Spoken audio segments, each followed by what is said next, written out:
The conference room smelled of burnt coffee, dry erase markers, and the suffocating weight of 5 years of wasted loyalty. I sat at the end of the mahogany table, keeping my breathing even. Across from me, Harold Foster was beaming, his chest puffed out with the unearned pride of a man who had never faced a real day of struggle in his entire career.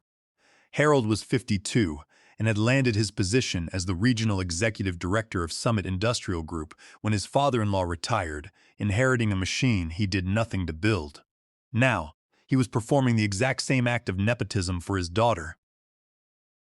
"Chloe is going to do magnificent things as our new regional operations director," Harold announced. "She represents the future of Summit. Fresh perspectives, a prestigious business degree from the University of Texas, and an unmatched drive." Everyone clapped. The sales directors, the inventory managers, the logistics coordinators. They clapped because they knew how the game was played. I clapped too, forcing my hands to move in a steady, polite rhythm. I looked at Chloe Foster. She was 23, dressed in a sharp navy blazer. She smiled with the easy confidence of someone who had never had to work weekends to fix a shipping disaster, and who had only been with Summit for exactly 3 months. For those 3 months, Chloe had sat in my office with the title of operations specialist. Harold introduced her as a rising star, but in reality she was there to shadow me. She sat in on my client calls, took notes during vendor negotiations, and asked basic questions, revealing she did not understand the difference between freight forwarding and third-party logistics. I trained her patiently because I believed in professional courtesy and believed Harold's repeated promises. "David is management material," Harold had told me during my performance review last year. "Just be patient, David. You are the backbone of this division. Keep doing what you are doing, and the rewards will come." I had spent 5 years building this division. When I started in March of 2019, right after my divorce was finalized, the Southwest region was bleeding clients. I was 44, starting over with a base salary of $65,000 and a heavy monthly alimony payment. I worked 60-hour weeks. I built personal relationships with suppliers from Phoenix to Houston. My performance reviews were flawless. I was the guy they called at midnight when a delivery was stuck. I was the guy who kept the division alive. "David has been absolutely invaluable in getting Chloe up to speed," Harold continued, gesturing toward me with a wide paternal smile. "We are all a team here, and David's mentorship has been crucial. Let us give Chloe a warm welcome." The meeting ended, and the room emptied as people crowded around Chloe. I gathered my pad and my pen, moving with a calm deliberation. My mind was remarkably clear.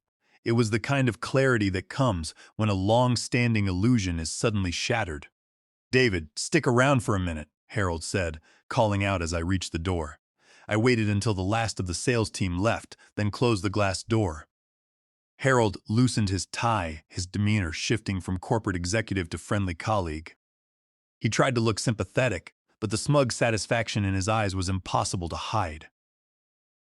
"I know this might come as a bit of a surprise to you, David," Harold began, "but the board is pushing hard for innovation. They want younger executives, people with modern degrees. Chloe has that academic background.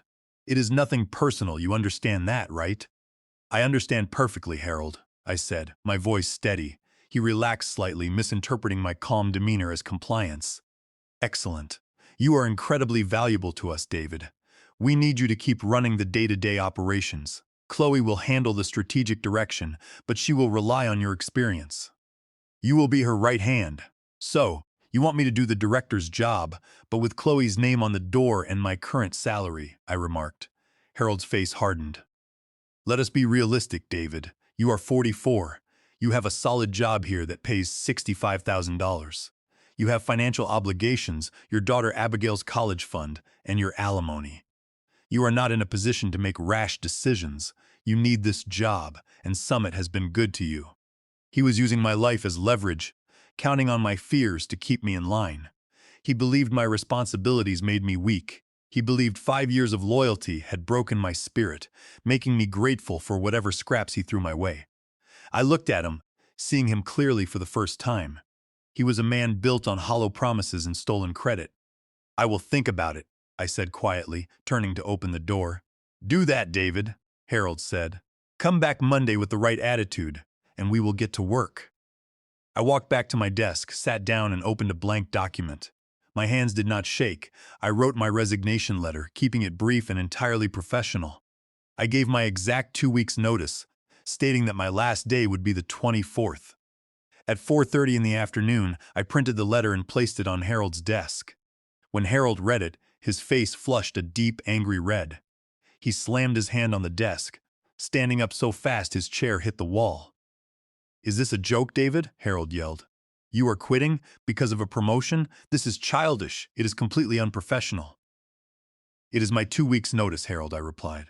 "You think you can just walk out? I will make sure you never get a reference in this industry. No competitor will hire someone who throws tantrums when they do not get their way." "That is your choice, Harold," I said, and walked out. Monday morning brought the inevitable chaos that always follows decisions made out of vanity rather than competence. When I arrived at the office at 7, the lights in the operations suite were already on. I walked past the row of cubicles to find Chloe Foster sitting at her desk, looking utterly drowning in spreadsheets and flashing email notifications. She had 3 monitors active, showing inventory lists, procurement sheets, and shipping schedules that she did not know how to reconcile. "Good morning, Chloe," I said, leaning against her doorframe. "You are in early." She looked up, and the mask of the confident young executive slipped completely, replaced by pure panic. "David, thank goodness you are here. I have been here since 6 and I am completely lost. The procurement manager from Oak Ridge Heavy Industries has been blowing up my phone. She says they are going to cancel their entire contract by noon if we do not resolve a shipping delay on their titanium brackets." Oak Ridge Heavy Industries was our largest client in the Southwest region. I had spent 4 years personally managing their account. They ordered heavy machinery components worth $2,300,000 annually, and their production line in Austin operated on a strict just-in-time delivery schedule. If they did not receive their brackets, their assembly line would grind to a halt, costing them thousands of dollars per hour. "What is the delay?" I asked, stepping into the office. "She said something about brackets stuck in Tucson, but I cannot find the supplier name," Chloe said. "I looked through the active contracts, but the emails from the freight company are confusing. They reference vendor codes that do not match anything on my screen." I glanced at her monitors. She was looking at our regional distribution agreements, which had nothing to do with active shipments. She was searching in the dark. "Move over," I said gently. She stood up immediately, yielding her chair to me. I sat down and navigated to the active supply chain portal. Within 2 minutes, I located the issue. The titanium brackets were coming from a specialized foundry in Tucson that we had used for 3 years.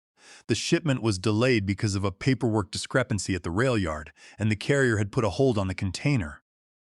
"Here is the problem," I explained. "This is not a contract issue. It is a logistical bottleneck. The vendor code is for Arizona Metalwork. I have their account manager's direct number. We do not email them. We call them directly when this happens. I also have a backup supplier in Phoenix that keeps 50 units of these specific brackets in reserve for emergencies like this." I dialed the Tucson contact and resolved the paperwork error in 10 minutes. Then, I called the Phoenix backup supplier to arrange an emergency courier to transport 20 brackets to Oak Ridge's Austin facility by 10:30, ensuring their assembly line would not experience even a single minute of downtime. When I hung up, Chloe let out a long breath. "How did you do that so quickly? That was incredible." "It is not incredible, Chloe. It is just 5 years of knowing who to call and how the system works," I replied. "This is what operations actually is. It is not about writing strategic plans. It is about keeping the components moving so the factories do not shut down." "My dad told me you would handle the transition," she said quietly. "But he also said you were leaving because you were unhappy." I did not realize how much of this was in your head. There is no manual for this. "There is documentation, but it only goes so far," I said. "You have to know the people. You have to know the clients." Later that afternoon, I began making courtesy calls to my primary client contacts. I wanted to let them know I was leaving Summit. The reactions were uniform and deeply concerning. "David, please tell me this is a rumor." said Evelyn Standish, the procurement manager at Oak Ridge. I got a call from Harold's daughter this morning, and she did not even know our basic delivery windows. We have had the same requirements for 4 years. If you are leaving and she is running this division, we are going to start looking at other suppliers. We cannot risk our assembly line on a rookie. I had similar conversations with the operations managers at Redwood Engineering and Pinnacle Distribution. They were not just concerned, they were angry. In industrial logistics, reliability is the only currency that matters. And Harold had just replaced a proven partner with his inexperienced daughter. By Tuesday afternoon, the tension in the office was thick. Harold called me into his office, looking noticeably frayed. The confident boss from Friday was gone, replaced by a stressed manager who was already seeing the cracks in his plan. "David, come in, close the door," Harold said. "I have been thinking. Maybe we were a bit hasty with the resignation. We want to keep you here. What if we make you the associate regional director? You would handle the operations and logistics, and Chloe would focus on the corporate administration. We can offer you a 5% raise." An associate director. It was a fabricated title designed to keep me doing all the work for a fraction of the pay, while his daughter collected the credit and the director's bonus. "I appreciate the offer, Harold," I said, looking him dead in the eye. "But my resignation stands. I will finish my 2 weeks, train Chloe as much as she can absorb, and then I am moving on." Harold's face darkened, the desperate plea instantly turning into a cold, venomous glare. "You are making a massive mistake, David. You think the grass is greener somewhere else? We will see about that." By Wednesday morning, my focus shifted to the future. I had spent years playing defense, worrying about stability and the monthly alimony checks that kept me tied to a manager who took my labor for granted. The moment I resigned, the fear vanished, replaced by the quiet confidence of a professional who knew his worth. I had scheduled 3 interviews with major competitors in the Southwest region, but my primary focus was Nexus Supply Solutions. Nexus was a growing logistics and supply firm based in Houston that had been aggressively expanding its presence in the heavy machinery sector. Their regional vice president, Thomas Albright, was a sharp, direct man of 55 who had spent his entire life in industrial supply. He had tried to recruit me twice over the past 2 years, but I had always declined out of a misplaced sense of loyalty. On Thursday morning, I took a personal day and drove to Houston for my meeting with Thomas. His office was a stark contrast to Harold's wood-paneled temple of vanity. It was clean, modern, and overlooked a bustling distribution yard. "David, it is about time," Thomas said, standing up to shake my hand with a firm, genuine grip. "I was beginning to think you were married to Summit Industrial Group." "Not anymore, Thomas," I said as I sat down. "The contract is dissolved." "I heard," Thomas replied, a knowing smile playing on his lips. Word travels fast, especially when a regional division decides to replace its best operations manager with the director's daughter. "Harold Foster is a fool, David. But his loss is our gain. Let us talk business." Thomas did not waste time with generic questions. He wanted to know about my relationships with the key accounts in the Southwest. He knew that in our industry, clients do not do business with corporate logos. They do business with the people who answer the phone when a shipment is lost. "We want to capture the Southwest machinery market, David," Thomas explained, leaning forward. "We have the warehouse capacity, we have the fleet, and we have the capital. What we need is the leadership. I want to offer you the position of Regional Operations Director for our Southwest Division. You will have full authority over procurement, logistics, and vendor relations." The title was exactly what I had earned at Summit, but had been denied. The salary was $85,000 a year, which was a 30% increase over my $65,000 at Summit. The benefits package was superior, including a performance-based bonus structure and comprehensive health insurance that would easily cover my daughter Abigail's requirements. "We also want you to bring your client network with you," Thomas added. "I know you did not sign a non-compete agreement with Summit because their legal department was too lazy to update their employment contracts. The clients you served are free to choose their logistics partners. If they trust you, we want them here." It was standard, ethical industry practice. Clients were not property. They were businesses that required reliable service. If they chose to follow me to Nexus, it was because they trusted my expertise, not because of any stolen corporate secrets. I will need to finish my 2 weeks at Summit, I said. I want to ensure a clean transition for the sake of the clients. Thomas nodded in approval. Of course, that is the professional way to handle it. We will have the contract ready for you to sign on Monday. When I returned to Summit on Friday, the atmosphere was hostile. Harold had clearly heard rumors of my interview in Houston. He called me into his office at 3 in the afternoon, his face red and his breathing heavy. Chloe was sitting in the corner of the room, looking miserable and exhausted. I hear you are interviewing with Nexus, David, Harold said, his voice trembling with anger. That is a direct conflict of interest while you are still on our payroll. I am exploring my options during my personal time, Harold, I answered calmly. I am still performing my duties here during business hours. You are planning to steal our clients, Harold shouted, slamming his fist on his desk. Oak Ridge, Redwood, Pinnacle. Those are Summit clients. They belong to this company. If you try to take them to Nexus, we will sue you. We will tie you up in court until you are bankrupt. I looked at Harold, feeling nothing but pity. My client relationships are personal, Harold.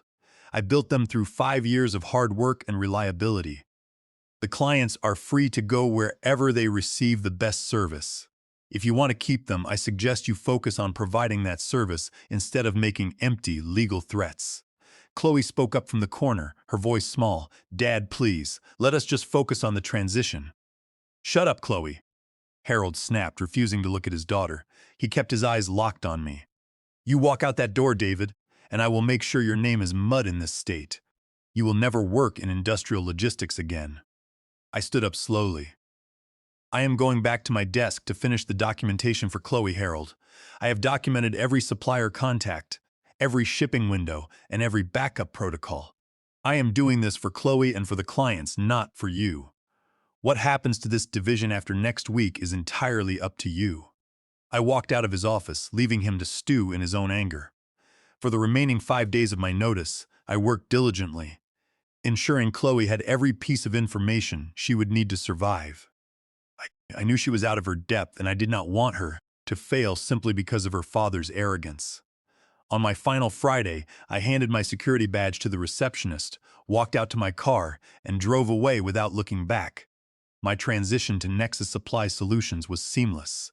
The environment was professional, the resources were plentiful, and the executive team respected my decisions.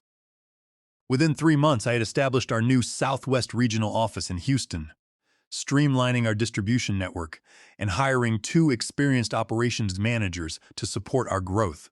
It was a refreshing change from the constant firefighting and micromanagement that had defined my final years at Summit.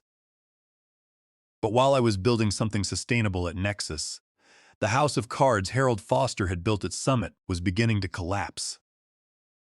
The first signs of trouble appeared only 2 months after my departure. Because Harold had promoted Chloe based on family ties rather than competence, she struggled to manage the delicate balance of our regional supply chains. She lacked the instincts that only come from years on the warehouse floor and in negotiating rooms. When minor disruptions occurred, as they always do in logistics, she did not know how to pivot. The catastrophic blow fell 6 months after I left. Oak Ridge Heavy Industries was preparing for its peak production quarter, requiring a steady stream of heavy engine housing components to keep their Austin assembly line running. The components were sourced from a supplier in Tucson and required precise customs documentation and rail coordination to arrive within their strict 4-hour delivery windows. Chloe, overwhelmed by the volume of emails and unable to navigate the logistics software, missed a critical notification regarding a customs hold on a shipment of raw steel destined for the Tucson foundry, instead of calling the customs broker directly to resolve the clearance issue. A process I had detailed in my transition guide. She sent a series of standard emails that went unanswered for days. The foundry ran out of material, and the production of the engine housings stopped by the time Harold realized the severity of the situation and attempted to intervene. The shipment was delayed by a full 2 weeks. For Oak Ridge Heavy Industries, this delay was a disaster. Without the components, their main assembly line in Austin was forced to shut down completely, idling hundreds of workers and delaying shipments to their own global customers. The shutdown cost Oak Ridge a staggering $1,800,000 in lost production, idle labor costs, and late delivery penalties. Evelyn Standish, the procurement manager, was livid. She had warned Harold that she would not tolerate operational incompetence.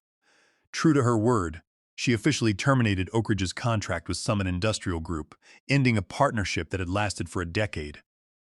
More than that, Oak Ridge's legal department filed a massive breach of contract lawsuit against Summit, seeking full restitution for the $1,800,000 in damages caused by the operational failure. The loss of Oak Ridge sent shockwaves through Summit's corporate headquarters. But the bleeding did not stop there. The managers at Redwood Engineering and Pinnacle Distribution, having observed the chaos at Summit and having received superior service proposals from me at Nexus, decided to follow Oak Ridge's lead.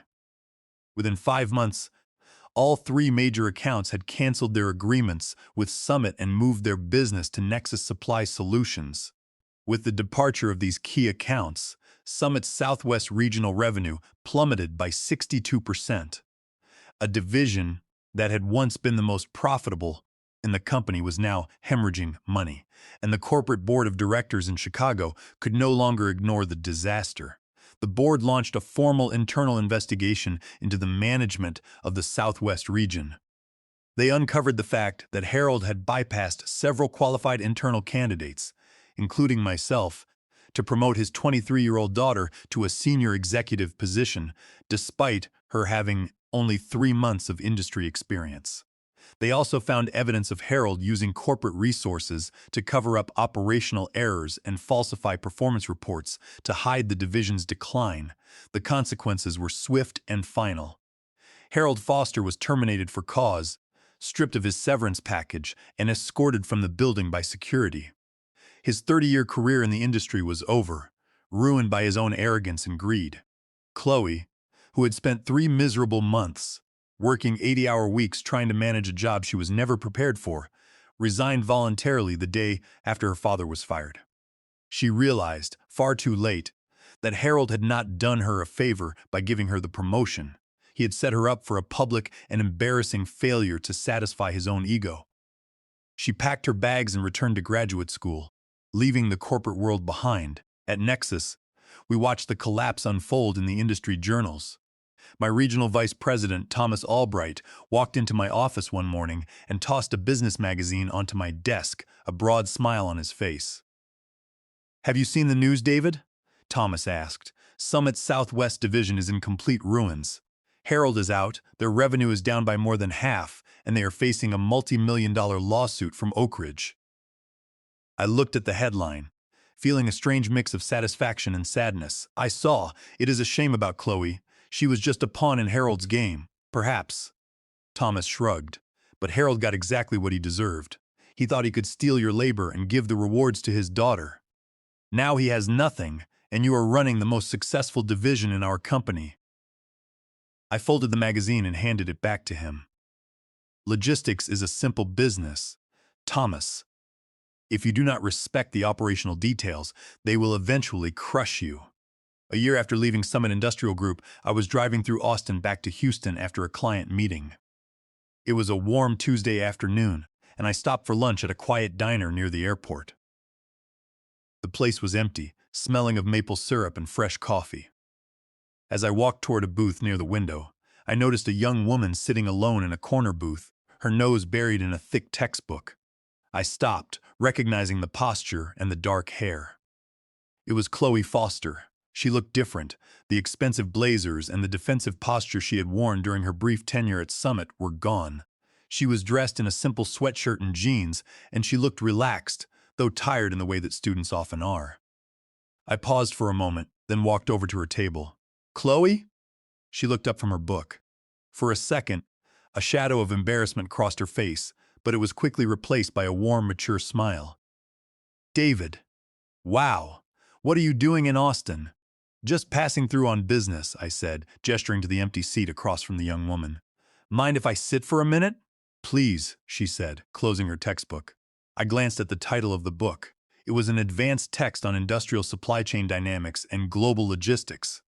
Going back to the basics? I asked with a smile. She laughed, a genuine self-deprecating sound. Actually, yes, I am in the master's program for supply chain management at Arizona State. I realize that if I want to work in this industry, I should actually learn what I am doing from the ground up, rather than having a title handed to me. That is very smart, Chloe, I said. And it takes courage to go back after everything that happened. I wanted to thank you, David, she said, looking me in the eye. I never had the chance to say it properly. During those 2 weeks after you resigned, you could have left me to drown. You could have deleted files or hidden contacts, and nobody would have blamed you. But you did not.